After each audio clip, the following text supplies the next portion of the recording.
Good morning, and welcome to your daily dose of elephant wisdom for Tuesday, February 8th, 2022.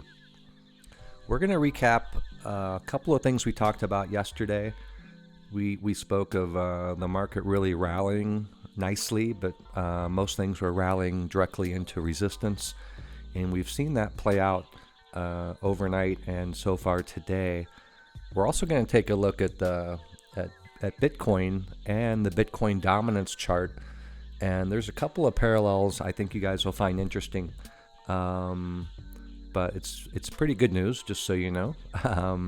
But here, let's go ahead and start with where we started yesterday. This is total market cap. Yesterday we talked about it moving into some decent resistance.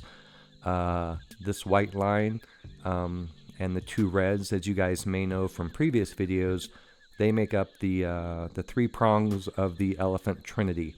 But this white line is our baseline, and that's probably our strongest line. And that's the line that, as mentioned, we do want that to be underneath the other two in a bull run, and on top of the other two if we are more in a bear market. So right now we are thinking bull, so we are looking for this to pop.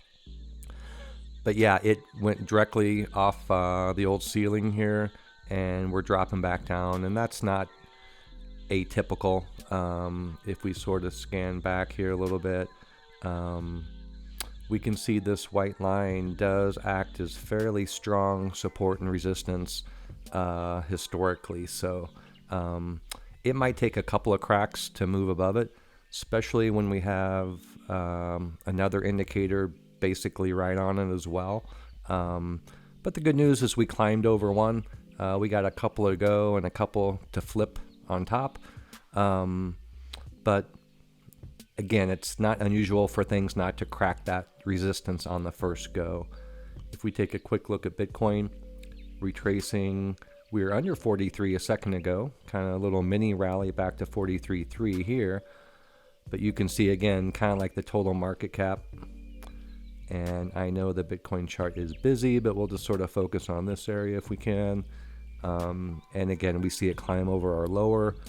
We have gotten a short-term buy signal here when that line turns blue. And again, just directly off resistance and back down. So these would be good buying opportunities. And speaking of which, just for full disclosure here, Elephant Wisdom did make a trade this morning. We got into some Matic, more Matic. That's one of my favorites. But as we talked about in previous videos, this is one of my favorites when these two indicators come down and sort of kiss, staying above, obviously, our white baseline. Now, if this now goes down lower, then we're going to look to exit the trade. But right now, this risk reward for me is really good. I'm coming right in here. I'm buying on a red day, which again is one of the laws that as a crypto trader or anyone trading anything, U.S. equity markets, the simplest rules are usually the best. And if you have no other rule in all of your investment other than this, you'll do probably just fine. But the key wisdom is you sell green and you buy red. So think about that again. You sell on green days and you buy on red days. Most traders do the opposite, right? They buy on green days. They ape into something that's going up, thinking it's going to go up forever. And then what happens? A lot of retail bought here yesterday. More Bitcoin. But yeah, a lot of people bought up here, right at resistance, thinking bull market. And again, maybe it could have cracked, but it didn't. And percentage-wise, it won't for a couple of times. So you are selling, if anything, on green days, and you're buying on red days. So that will serve you very well. Sorry, a little bit off track.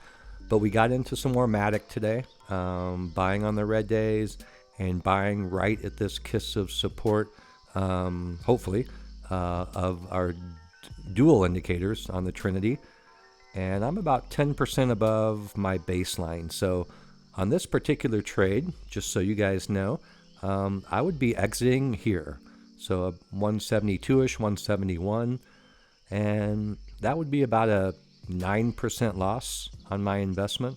But one, I believe this should hold, and if not, I think it will hold down here unless the whole market just tanks.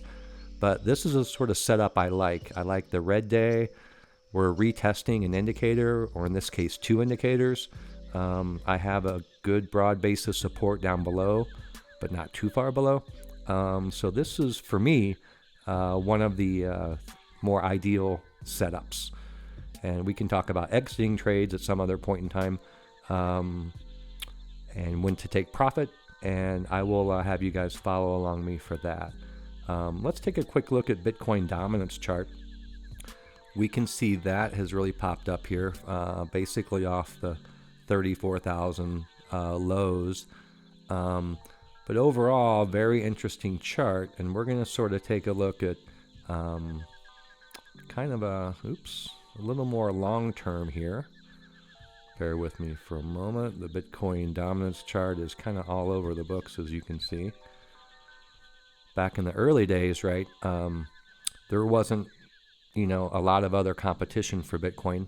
Obviously, there've been altcoins for a long time, but you can see most of the time Bitcoin's in the 60s to 70s as far as, dominance, which is percentage of total market cap, just so you know.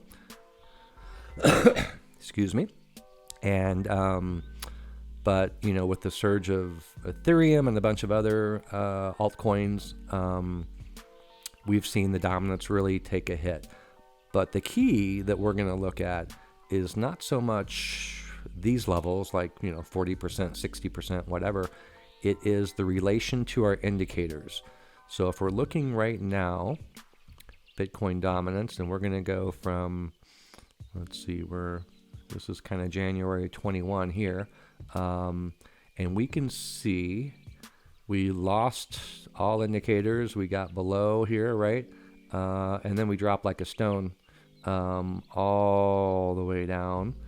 And we've had 4 touches on this bottom, as we can see, which is right around 39, upper 39, 40%.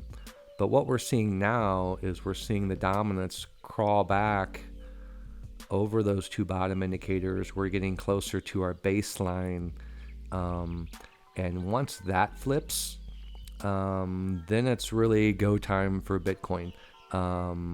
That's when we will get the parabolic run. We'll test maybe all-time highs. Maybe it won't go there, or maybe it won't stay there. We can see it kind of tested and got rejected pretty quickly here in October of 21. But that is what we want to see. And now what we're going to kind of compare that to, sorry for my sloppiness, is kind of this.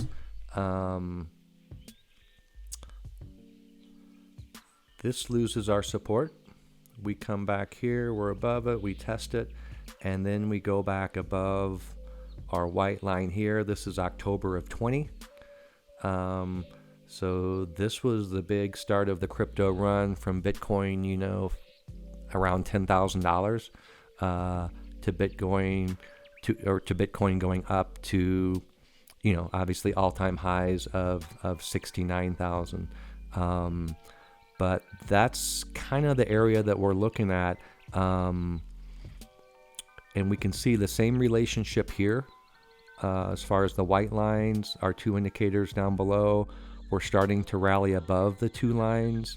And we're testing now our white baseline. And once we get above that, and again, always retesting back down is a good thing, and then consolidating above, off we go. So that sort of relationship, we see the big drop and then the rally back with a couple of bottoms. And we're going to just sort of compare that to where we are today. And we just sort of see similar situation. So we see, again, the big drop here. But now we see the rally. We've had a double bottom here form, couple more confirmations, and now we're starting to come up over the indicators. And if we get over the white line, that's going to be just like in October 20, Bitcoin going from 10 grand to 40 grand 4 times very quickly. This is what we could see here. Now, we're not going to believe it until we see it. So we need these to climb. We need to keep an eye on this. But once we do get that, I would expect the price to behave similarly to what it has in the past, especially in this macro environment where so much money is coming into crypto. Yesterday we saw the KPMG, one of the big 4 accounting firms, put it on their books, and that's just a green light for basically everybody to go now. Any corporates that were thinking that it's still not safe to go in the water, now it is officially safe. So as long as the overall markets hold, I do expect February to be a good month, and we will go from there. But again, we're keeping an eye on Bitcoin dominance, and again, the Bitcoin price, we're back hovering around 43. Again, just rejection off a resistance, which is not unusual. We held this support thus far, and we'll see if we can kind of build a base and go from here. So that is it for today. Thanks for tuning in, and I'll look forward to talking to you next time. This is Mark signing off.